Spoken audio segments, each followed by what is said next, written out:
What's up, my brother? O să-ți arăt cum să faci plăcintă cu carne în stil bombastic. Iei găina frumos, o arunci acolo pe tocător, încerci să-i dai pielea jos, not bad, not bad. Ai tăiat-o frumos acolo bucățele, fâșiuțe cum îți place ție și după care o iei și o arunci în bol. Wilo, my brother, stai până la sfârșit că e jale, ce iese aici? Wilo, aveți grijă cu ceapa asta, my brother, că e jale rău. M-a luat un prânz și cu fresoane, cu transpirații, zici că m-a lovit în degetul mic în colțul de pat.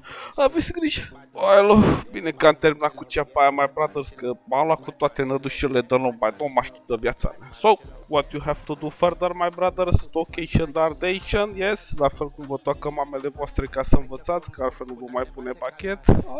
Nu-ți mai pun pachet la școală, fiule. Stai liniștită, mamă, că mă uit aici la Pomvagon și fac tot ce vreau. E bine, my brothers, cred că vă aduceți aminte când luați frunze de copac și tocați pe butura aia la țară ca să dați la pui de găină. Ei, așa tocați pătrunjel. Și cam astea sunt ingredientele. No, acum shake it to the max cu niște untură și bam. E ingredientele frumos, le-ați văr la acolo. Shake it to the max, no, shake it to the max, no.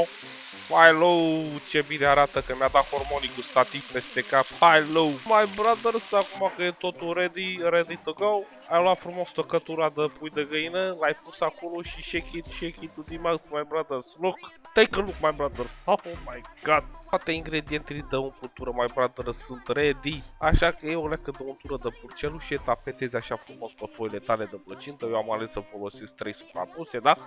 Și iei frumos șuriul, l-ai tăiat pe stilul triunghi isoscel, frumos, i-ai dat aici un unghiul de 90 de grade și iei frumos umplutura, l-ai schimbat pachetul pe toate părțile, mai înțeles? Și take a look, my brother, what the fuck is this? It's fucking delicious!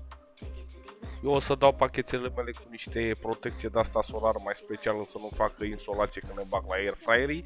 Și nu uita dumicatul de pâine, my brother, look, pure gold, my brother, pure gold. When you hear this, my brother, you know I'm a professional. So take a look, my brother, take a look. So, this is the recipe. Sper că v-a plăcut, așa că pe data viitoare!